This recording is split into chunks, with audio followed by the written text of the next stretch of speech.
கர்த்தருக்கு பிரியமானவர்களே, இந்த நாளிலும் இந்த வாரத்திலும் கர்த்தர் நமக்கு சில அறிவுரைகளையும் சில வார்த்தைகளையும் கொடுத்து நம்மை தேற்ற விரும்புகிறார். கர்த்தர் நம்மை ஆசீர்வதிக்க விரும்புகிறார். நம்ம அநேகர் புலம்பிக் கொண்டு இருக்கிறதை நம்ம பார்க்கிறோம். எங்களுக்கு ஞானம் இல்லை, புத்தி இல்லை, அறிவு இல்லை, அவங்களே மாதிரி என்னால் வாழ முடியல, இவங்களே மாதிரி என்னால் வாழ முடியல என்று சொல்லி நம்ம புலம்பிக் கொண்டு இருக்கிறதை நம்ம பார்க்கிறோம். சங்கீதம் 30 சங்கீதத்தில் நம்ம வாசிக்கும்போது, அவர் என் புலம்பலை ஆனந்த களிப்பாக மாற பண்ணீர் என்று சொல்லப்பட்டிருக்கிறதை பார்க்கிறோம். தேவன் நம்முடைய புலம்பல்களை கேட்டுக்கொண்டு இருக்கிறார். தேவ சமூகத்தில் வந்து புலம்பி அழுது ஜெபம் பண்ணும் பொழுது கர்த்தர் அவங்களுடைய தேவைகளை என்ன செய்கிறார்? சந்தித்து கொண்டு இருக்கிறார். அன்னால் தன்னுடைய வாழ்க்கையில் உள்ள புலம்பல்களை எல்லாம் தேவ சமூகத்தில் வந்து புலம்பி அழுது ஜெபம் பண்ணி அதை தேவ சமூகத்தில் வைத்து அவள் பாரத்தை இறக்கி வைத்து விட்டு வெறுமையாக ஆசீர்வதிக்கப்பட்டவளாக திரும்பி வந்ததை நம்ம என்ன செய்கிறோம்? பார்க்க முடிகிறதை நம்ம பார்க்கிறோம். நம்முடைய வாழ்க்கையில் அவ்விதமாக நமக்கு சில புலம்பல்கள் இருக்க முடியும். எனக்கு கொஞ்சம் தானே ஞானம் இருக்குது, கொஞ்சம் புத்தி தானே இருக்குது, கொஞ்சம் செல்வம் தானே இருக்குது, ஒரு சின்ன வேலை தானே இருக்குது, கொஞ்சம் வருமானம் தானே இருக்குது அப்படின்னு சொல்லிட்டு நம்ம என்ன செய்கிறோம்? சில சமயத்தில் புலம்பி கொண்டு இருக்கிறோம். பிரியமானவர்களே, கொஞ்சம் இருந்தாலும் அதை தேவன் ஆசீர்வதித்து பெருக பண்ணுகிறவராக இருக்கிறார். கோலும் தடியோடு கூட யோர்தானை கடந்து சென்ற அந்த யாக்கோபை கர்த்தர் ஆசீர்வதித்து ஒரு பெரிய ஜாதியாக 2 பரிவாரங்களை கொடுத்து, ஆடு மாடுகள், வேலைக்காரர்கள், வேலைக்காரிகளை கொடுத்து, திரளான செல்வங்களை கொடுத்து அழைத்து கொண்டு வருகிறதை நம்ம பார்க்கிறோம். பிரியமானவர்கள், கொஞ்சம் இருந்தாலும் அதை நம்ம பெருக பண்ணுகிறார். இஸ்ரவேலர்கள் கொஞ்சம் ஜனமாக இருந்தார்கள். 70 பேர் தான் எகிப்துக்கு போனாங்க. ஆனால் கர்த்தர் திரும்பி வரும்போது லட்சக்கணக்கான 5 லட்சம் புருஷர்கள் மட்டும் என்று சொல்லப்பட்டிருக்கிறதை பார்க்கணும். அதுக்கு மேலே பெண்களை பார்க்கணும், அது 3 மடங்கு இருக்கும். சின்ன பிள்ளைகள்லாம் சேர்த்தா 3 மடங்கு இருக்கும். இப்போ 20-25 லட்சம் பேர் பெருகினார்கள் என்று சொல்லி நம்ம வாழ்க்கையில் என்ன செய்கிறோம்? அந்த வேதத்தில் என்ன செய்கிறோம்? நம்ம வாசிக்கிறோம். ஆம்பரியமானவர்களே, தேவன் பெருக்கத்தின் தேவன், பெருக பண்ணுகிறவர். கொஞ்சமாக இருந்தாலும் அதை ஆசீர்வதித்து அதை பெருக பண்ணுகிறார். யாரை பெருக பண்ணுகிறார்? தேவனோடு கூட இணைந்து இருக்கிற பிள்ளைகளை, கர்த்தருடைய வார்த்தையை உட்கொண்டு இருக்கிற பிள்ளைகளை, கர்த்தருடைய வார்த்தைக்கு செவி கொடுக்கிற பிள்ளைகளை தேவன் என்ன செய்கிறார்? பெருக பண்ணுகிறவராக என்ன செய்கிறார்? இருக்கிறார். வெளிப்படுத்தின விசேஷம் 3ஆம் அதிகாரம் 8ஆம் வசனம் விதமாய் சொல்லுகிறது, உன் கிரியைகளை அறிந்திருக்கிறேன், உனக்கு கொஞ்சம் பலன் இருந்தும் நீ என் நாமத்தை மறுதலியாமல் என் வசனத்தை கை கொண்டபடியினால் இதோ ஒரு திறந்த வாசலை உனக்கு முன்பதாக வைத்திருக்கிறேன், அதை ஒருவனும் பூட்ட மாட்டான் என்று சொல்லப்பட்டிருக்கிறதை பார்க்கிறோம். உன் கிரியைகளை அறிந்திருக்கிறேன். நமக்கு கொஞ்சம் பலன் தான் இருக்கிறது, கொஞ்சம் ஞானம் தான் இருக்குது, கொஞ்சம் அறிவு தான் இருக்குது, கொஞ்சம் புத்தி தான் இருக்குது. அந்த கொஞ்சம் புத்தியை, அந்த கொஞ்சம் ஞானத்தை, கொஞ்சம் செல்வத்தை தேவனுடைய சமூகத்தில் வைத்து நம்ம ஜெபம் பண்ணி அதை பயன்படுத்தும் போது கர்த்தர் என்ன செய்கிறார்? பெருக செய்கிறவராக இருக்கிறார். அவரை மறுதலிக்காமல் வாழும் பொழுது என்ன நடக்கிறது என்று சொன்னால், இந்த உலகத்தில் திறந்த வாசலை நமக்கு வைக்கிறார். என்னத்துக்கு திறந்த வாசல்? ஆசீர்வாதத்தின் வாசல்கள் திறக்கப்படும், நன்மையான வாசல்கள் திறக்கப்படும். இப்படி பல காரியங்களை கர்த்தர் நமக்கு என்ன செய்வார்? நம்ம ஜெபம் பண்ணும்போது பரலோகம் நமக்கு திறக்கப்படும், பரலோகத்தின் பண்டக சாலைகள் நமக்கு திறக்கப்படும், ஜனங்களுடைய இருதயம் நமக்கு திறக்கப்படும், ஆலயம் நமக்கு திறக்கப்படும். இப்படி பல விதத்தில் கர்த்தர் வந்து என்ன செய்கிறார்? திறந்த வாசலை நமக்கு என்ன செய்கிறார்? தர விரும்புகிறார். கொஞ்சம் தானே பலன் இருக்குது, கொஞ்சம் ஞானம் தானே. கிதியன் சொன்னான், நான் கொஞ்சம் சொற்ப ஜனமுள்ள மனுஷர்கள், கொஞ்சம் சின்ன, எங்களுடைய கோத்திரம் சின்ன கோத்திரம் அப்படின்னு சொல்லி அவன் தன்னை தாழ்த்தும் போது தேவன் அந்த கிதியனை கொண்டு பெரிய பராக்கிரமமான காரியங்களை செய்கிறதே நம்ம என்ன செய்ய முடியும்? பார்க்க முடியும். கொஞ்சம் ஞானம், கொஞ்சம் புத்தி. எங்களுக்கு யாருமே சப்போர்ட் இல்லை. நோவாவுக்கெல்லாம் யாரும் சப்போர்ட்டே பண்ணலை. நோவா பேலையை பண்ணும்போது யாரும் என்ன செய்யலை? சப்போர்ட் பண்ணவே கிடையாது. ஆனால் கர்த்தர் அவனுடைய ஞானத்தை, அந்த கொஞ்சம் ஜனம், அவன் குடும்பம் மாத்திரம்தான், அதை வைத்து கர்த்தர் ஒரு பரிசுத்த ஜாதியை உருவாக்க விரும்பினார் என்று சொல்லி பார்க்கிறோம். பிரியமான சாபம் இல்லாத ஒரு ஜாதியை உருவாக்க விரும்புகிறார். அதை உங்கள் மூலமாக செய்ய விரும்புகிறார். கோலியாத்துடைய வாழ்க்கையில், தாவீதுடைய வாழ்க்கையில் நாம் பார்க்கணும். கோலியாத் ஒரு பெரிய பிரமாண்டமான ஒரு மனுஷனாக, ராஜஸ்தானாக முன்னால் வந்து நின்றான். ஆனால் இவன் ஒரு சௌந்தரியமான ஒரு சிறுவனாக என்ன செய்தான்? தாவீது காணப்பட்டான். 1 சாமுவேல் 17ஆம் அதிகாரம் 47ஆம் வசனத்தில் வாசிக்கும்போது, கர்த்தர் பட்டயத்தினாலும் ஈட்டினாலும் ரட்சிக்கிறவர் அல்ல என்று இந்த ஜனக்கூட்டமெல்லாம் அறிந்து கொள்ளும், யுத்தம் கர்த்தருடையது, அவர் உங்களை எங்கள் கையில் ஒப்பு கொடுப்பார் என்றான். பாருங்க, கொஞ்சம் விசுவாசம் இருந்துச்சு. அங்கே இஸ்ரேல் ஜனங்கள் நிறைய பெருத்த ஜனங்கள் இருக்க தான் செஞ்சாங்க. யுத்த வீரர்கள் இருந்தாங்க, ராஜா இருந்தார், ராஜாவின் கூட குடும்பத்தார் இருந்தாங்க, நிறைய ஜனங்கள்லாம் இருக்க தான் செஞ்சாங்க. ஆனால் காட்டில் ஆடு மேய்த்து கொண்டிருந்த ஒரு சிறுவனுக்கு கொஞ்சம் பலன் இருந்துச்சு. அந்த கொஞ்சம் பலனை கொஞ்சம் ஞானத்தை, கொஞ்சம் விசுவாசத்தை அவன் மறுதலிக்காமல் தேவனுக்காக என்ன செய்தான்? பயன்படுத்த விரும்பினான். கர்த்தர் அவனை என்ன செய்தார்? பயன்படுத்தினார். 1 சாமுவேல் 17ஆம் அதிகாரம் 49வது வசனம் சொல்லுகிறது, தன் கையை அடைப்பத்திலே போட்டு அதிலிருந்து ஒரு கல்லை எடுத்து கவனிலே வைத்து சுழற்றி பெலிஸ்தனுடைய நெற்றியில் பட எறிந்தான். அந்த கல் அவன் நெற்றியில் பதிந்து போனதினால் அவன் தரையிலே முகங்குப்புற விழுந்தான் என்று சொல்லப்பட்டிருக்கிறதை பார்க்கிறோம். ஒரு சின்ன கல் தான். கோலியாத் இடத்துல என்ன இருந்துச்சு? பட்டயம் இருந்துச்சு, கேடகம் இருந்துச்சு. அவனுக்கு முன்னால் பரிசை பிடிக்கிறவர்கள்லாம் இருந்தாங்க. அவனுக்கு சப்போர்ட்டுக்கு அடியாட்கள்லாம் இருந்தாங்க. ஆனால் இவனிடத்துல யாருமே கிடையாது.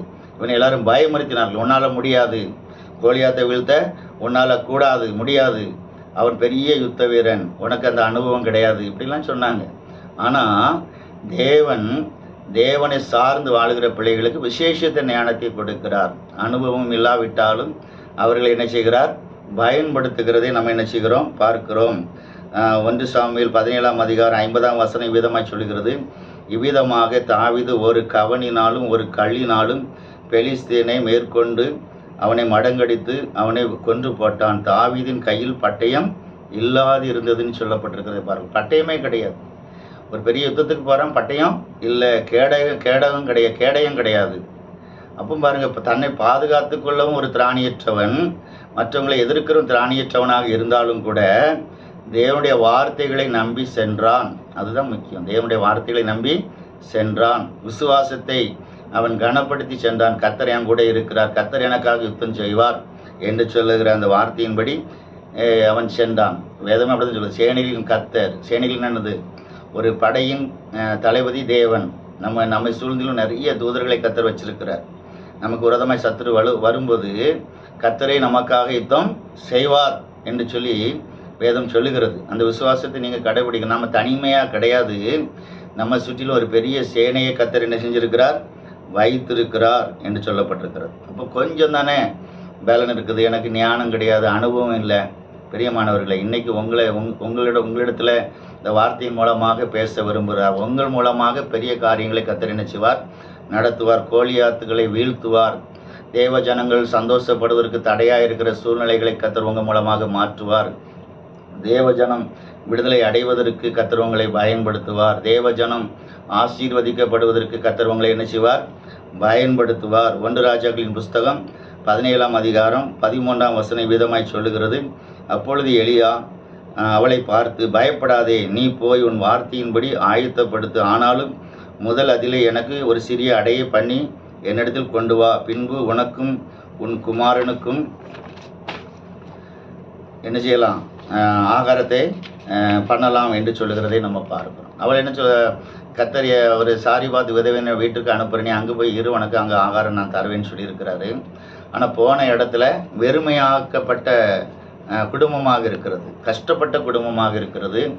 அவங்களுடைய சொல்கிறாங்க, நாங்கள் இன்னைக்கு சாப்பிட்றதுக்கு தான் ஆகாரம் மாவு இருக்குது, அதுக்கு தான் 2 விறகு பொறுக்கிட்டு இருக்கிறேன், நீங்கள் வேற எங்கே வந்துட்டீங்களே, நாங்கள் இன்னைக்கு சாப்பிட்டுட்டு நாளைக்கு சாகிறதுக்கு தான் சாகலான்னு சொல்லி நினச்சிட்டு இருக்கிறோம். காரணம் என்னென்னா ஆகாரம் இல்லை, வாழ்வதற்கு திராணி இல்லை, பஞ்ச காலம், எங்கேயும் போய் பிச்சை எடுக்க முடியாது, யாரிடத்துல பிச்சை போடுற அளவுக்கு கூட தானியம் கிடையாது, மாவு கிடையாது. அப்படிப்பட்ட ஒரு சூழ்நிலையில் இருக்கிறோம் என்று சொல்லும்போது தேவன் அந்த விதவினுடைய கண்ணீரை பார்க்கிறார்.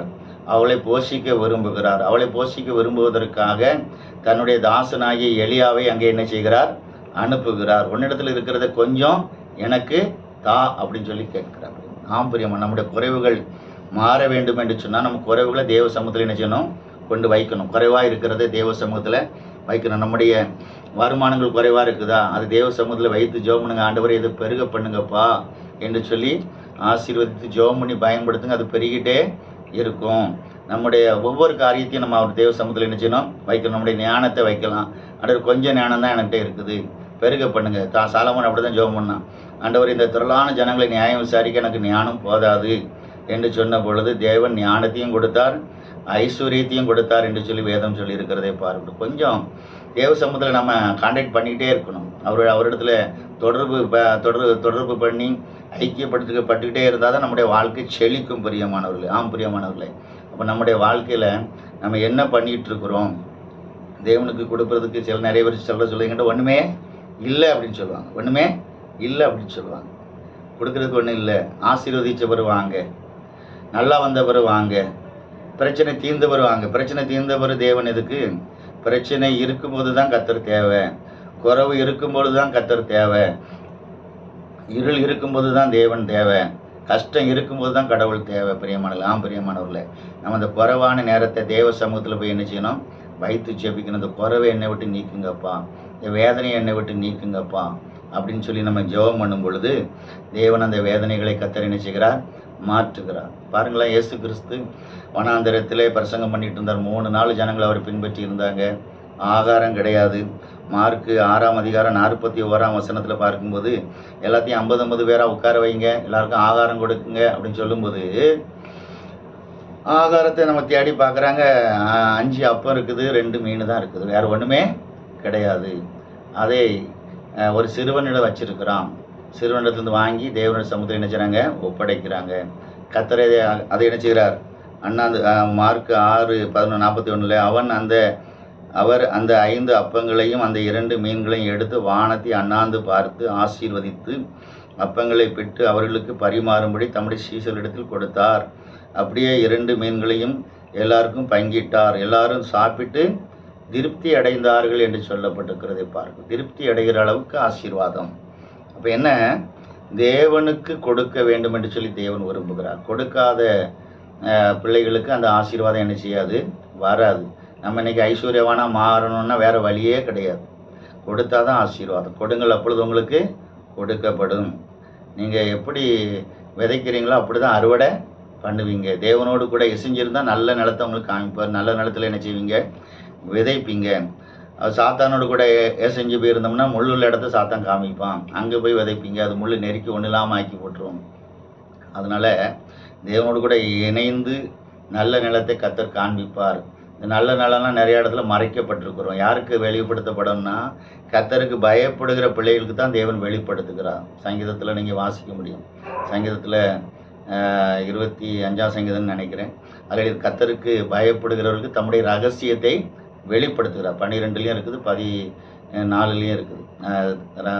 வெளிப்படுத்துகிறார், ரகசியங்களை வெளிப்படுத்த தாம் தெரிந்து கொள்ளும் வழியை போதிக்கிறார். தம்முடைய உடன்படிக்கை தெரியப்படுத்துகிறார் கர்த்தருக்கு பயப்படுற பிள்ளைகளுக்கு.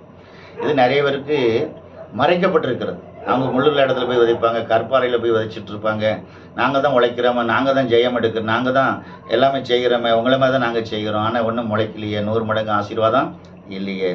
அப்போ காரணம் என்ன அப்படின்னா, அங்கே ஒரு துணிகரம் இருக்குது. தேவனுக்கு பயப்படுற பயம் இல்லை. கர்த்தருடைய வார்த்தைக்கு கீழ்ப்படிதல் கிடையாது.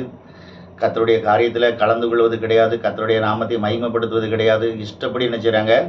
வாழுகிறாங்க. மனசில் என்ன வருதோ அப்படி செய்கிறாங்க. தேவன் சொல்கிறபடி செய்யாமல் மனம் என்ன சொல்லுதோ அதை செய்கிறாங்க. நம்ம மனதை கட்டுப்படுத்தி வாழ பழக்கணும். கர்த்தர் அந்த மனதை பயன்படுத்தணும். கர்த்தர் நம்முடைய ஆத்துமாவை பயன்படுத்தணும். கர்த்தர் நம்முடைய ஞானத்தை என்ன செய்யணும்? பயன்படுத்தணும். கர்த்தர் நம்முடைய வாழ்க்கையில் நம்மை பயன்படுத்தணும். அப்போ தான் நம்ம செழிக்க முடியும். நம்மெல்லாம் வெறும் நம்ம ஞானம்லாம் ஒன்றுக்கும் ஆகாது, புரோஜனமற்றது. பாருங்களேன், தன்னுடைய ஞானத்தினாலே போன சவுளுடைய வாழ்க்கை அழிஞ்சு போச்சுன்னு பார்க்குறோம். பார்த்தீங்களா? நம்முடைய ஞானம்லாம் ஒன்றுக்குமே ஆகாது. நம்ம அந்த ஞானத்தை வச்சு ஒன்றும் செய்ய முடியாது. கர்த்தருடைய ஞானம் நமக்கு வேணும். அதனால் நம்ம திருப்தி அடையணும் அப்படின்னா நம்ம தேவன் விரும்புகிற மாதிரி வாழ்க்கை என்ன செய்யணும்? வாழணும். சங்கீதம் 22:26 சொல்லப்பட்டிருக்கிறது. சாந்த குணமுள்ளவர்கள் புசித்து திருப்தி அடைவார்கள். கர்த்தரை தேடுகிறவர்கள் அவரை துதிப்பார்கள். உங்கள் இருதயம் என்றென்றைக்கும் வாழும். சாந்த குணமுள்ள பிள்ளைகளை திருப்தி அடைய பண்ணுகிறார். கர்த்தரை தேடுகிறவர்களுக்கு ஒரு நன்மையும் குறைவுபடாது அப்படின்னு சொல்லி வேதம் சொல்லி இருக்கிறதை பார்க்கலாம். பிரியமானவர்கள், இன்றைக்கி அந்த குறைவை உங்களுக்கு நீக்க விரும்புகிறார். என்ன குறைவு இருந்தாலும் சரி, தேவனோடு கூட ஒரு இணைப்பு வேணும். தேவனோடு கூட ஒரு தொடர்பு வேணும். ஒரு ஐக்கியம் வேணும். தேவன் வந்தால் தான் நம்ம குறைவு மாறும். அந்த 38 வருஷம் படுத்திருந்த அந்த மனுஷங்கிட்ட ஏசப்பா போனார். அவன் குறைவு என்ன செஞ்சிச்சு? மாறிச்சு. பார்த்தீங்களா? குறைவு இப்போ மாறும். நம்ம தேவனோடு கூட ஐக்கியப்படணும். இந்த ஒரு வாஞ்சி நமக்குள்ளே என்ன செய்யணும்? காணப்படணும். நிறைய பேர் கதை சுஸ்தப்படுத்தினா தேவனோடு கூட ஐக்கியப்படும் போது நம்ம திமிர்வாதக்காரர்களை கூரையை பிரிச்சுட்டு என்ன செய்கிறாங்க? இறக்குறாங்க. தேவனுடைய பார்வை அங்கே பட்டுச்சு. உடனே உன் பாவங்கள் மன்னிக்கப்பட்டது, எழும்பி நட அப்படின்னு சொல்கிறார். பார்த்தீங்களா? அப்போ நம்முடைய வாழ்க்கையில் நம்முடைய பாவங்கள் நம்மளை நடக்க முடியாமல் பண்ணும். நம்முடைய காரியங்கள் நம்ம தேவனுக்கு பிரியமில்லாத செய்யும்போது நம்மளை முடக்கி போட்டுரும். அப்படி போயிட்டுரும். இன்றைக்கி நிறைய பேர் பொறாமையினால் மற்றவங்கள முடக்க பார்க்குறாங்க. அது நல்லதல்ல. நம்ம மற்றவங்களும் வளரணும், நாமளும் வளரணும்னு சொல்லி நினைக்கணும். மற்றவங்க வளரக்கூடாது, நான் மட்டும் தான் வளரணும் அப்படின்னு சொல்லி நினச்சோம் அப்படின்னா நாம் வளரவே முடியாது பிரியமானவர்களே. அதனால் பாருங்கள், மற்றவங்களையும் வளர வைக்கணும். தேவனுடைய ராஜ்யத்தையும் கட்டணும், நம்முடைய வீட்டை கர்த்தர் கட்டுவார். ஒரு ஆலயத்தை கட்டுவேன்னு சொல்லிட்டு தாவீது நினச்சிட்டு இருக்கும்போதே சொல்கிறார், நீ இந்த நினப்பு இருந்த அப்படின்னாலும் உனக்கு ஒரு வீட்டை கட்டுவேன் அப்படின்னு சொல்கிறார். பார்த்தீங்களா, கர்த்தர் எவ்வளோ பெரிய நல்லவர். ஒரு நினைச்ச உடனே இந்த வார்த்தையை உனக்கு தீர்க்க தரிசனமாக தருகிறார். அதனால் தேவனுடைய ராஜ்யத்தை கட்ட பிரயாசப்படுங்க. கர்த்தர் உங்கள் வீட்டை நினைச்சுவார், கட்டுவார். இன்றைக்கு உங்களுக்கு முன்பாக திறந்த வாசலை வச்சிருக்கிறார். வெளிப்படுத்தல் 3:7 3ஆம் அதிகாரம் 7 சொல்லுது. அப்படிதான், அவர் பரிசுத்தம் உள்ளவரும் சத்தியம் உள்ளவருமான தேவன், அவர் பூட்டுகிறவரும் திறக்கிறவருமான தேவன் அப்படின்னு சொல்லியிருக்காரு. ஒரு ஒரு இதை பூட்டியாச்சுன்னா நம்ம திறக்கவே முடியாது, திறந்தா எவனும் பூட்ட முடியாது. அப்போ ஆசீர்வாதத்தின் வாசல்களை கர்த்தர் நமக்கு திறந்து தரணுமா இல்லையா? திறந்து தரணும். நம்ம குடும்பத்தில் ஆசீர்வாதம் வரணுமா இல்லையா? வரணும். அப்போ தேவன் சொல்லுகிற மாதிரி அவரோடு கூட அவருடைய வார்த்தைகள் கீழ்ப்படிஞ்சு விசுவாசித்து நம்ம வாழும்போது உங்கள் வாழ்க்கை இருக்கிற கசப்புகளை எல்லாம் என்ன செய்வார்? மாற்றுவார். கொஞ்சம் தானே இருக்குது, எனக்கு யாரும் சப்போர்ட் இல்லையா? அதெல்லாம் ஒன்றுமே வேண்டாம். கர்த்தருடைய சப்போர்ட் இருந்தாச்சுன்னா கர்த்தர் மனிதர்களை உங்கள் முன்னால் கொண்டு வருவார். யார் யார் எந்தெந்த காரியத்துக்கு வேணுமோ அதை அவங்களே என்ன செய்வார்? கொண்டு வந்து உங்கள் காரியத்தை செம்மையாக என்ன செய்வார்? நடத்துவார். அல்லேலூயா. இன்றைக்கு கர்த்தர் உங்களை ஆசீர்வதிக்க விரும்புகிற, அவங்களுக்கு திறந்த வாசலை உங்கள் முன்னால் வைக்க விரும்புகிற. நம்ம ஜெபம் பண்ணுவோமா? ஜெபம் பண்ணுவோம். எங்களை நேசிக்கிற நல்ல தகப்பனே, இந்த வார்த்தையின்படி எங்களுக்கு நீர் ஆசீர்வதிக்க சித்தம் கொண்டு இருக்கிறீர். எங்களுக்கு கொஞ்சம் பலன் தான் இருக்கிறதப்பா, கொஞ்சம் ஞானம் தான் இருக்குதப்பா, கொஞ்சம் செல்வம் தான் இருக்குதப்பா. நாங்கள் சின்ன வீட்டில் தான் இருக்கிறோம் ஆண்டவரே. நீ இதை ஆசீர்வதித்து பெரிதாக நீர் மாற்றி தரும்படியாக ஜெபிக்கிறோம். மேன்மையாக மாற்றி தரும்படியாக ஜெபிக்கிறோம். எங்கள் குடும்பங்கள் பெருக பண்ணும்படியாக ஜெபிக்கிறோம். எங்கள் குடும்பத்தில் வறட்சி இருக்கக்கூடாது, குறைவுகள் இருக்கக்கூடாது, வேதனைகள் இருக்கக்கூடாது, வியாதிகள் இருக்கக்கூடாது, சாபங்கள் இருக்கக்கூடாதப்பா, விளைவினங்கள் இருக்கக்கூடாது ஆண்டவரே, சோர்வுகள் இருக்கக்கூடாது ஆண்டவரே, கவலைகள் இருக்கக்கூடாது ஆண்டவரே, கண்ணீர் இருக்கக்கூடாது ஆண்டவரே. கர்த்தர் எங்களை ஆசீர்வதிச்சு ஆண்டவரே மேன்மைப்படுத்துங்கப்பா. உடைய மகிமை இருக்கணும், உடைய கிருபை இருக்கணும், உடைய இரக்கம் இருக்கணும், உடைய தயவு இருக்கணும், உடைய சமாதானம் இருக்கணும், ஐயா சந்தோஷம் இருக்கணும் ஆண்டவரே. இந்த சமூகத்தில் இந்த பிள்ளைகளுக்காக ஜெபிக்கிறோம். எங்களுடைய ஊழியங்களையும் நீங்கள் ஆசீர்வதிக்கணும். இதை கேட்கிற பிள்ளைகளையும் நீங்கள் ஆசீர்வதிக்கணும். அவங்களுடைய சந்ததியை ஆசீர்வதிக்கணும், பெருக பண்ணணும் கர்த்தாவை. எங்கள் ஜெபங்களை கேட்டு நீர் ஆசீர்வதிக்கிறபடினாலே நமக்கு கோடானு கோடி நன்றி செலுத்துகிறோம் கர்த்தாவை. இந்த வாரம் முழுசும் எங்களோடு இருந்து எங்களை வழிநடத்த போகிற தயவுக்காக நமக்கு கோடானு கோடி நன்றி செலுத்துகிறோம். உடைய நாம மகிமைப்படட்டும் ராஜா. உடைய திருச்சித்தத்துக்கு எங்களை அர்ப்பணித்து ஜெபிக்கிறோம். இயேசு கிறிஸ்துவின் மூலம் ஜெபங்கள் நல்ல பிதாவே. ஆமென். God bless you.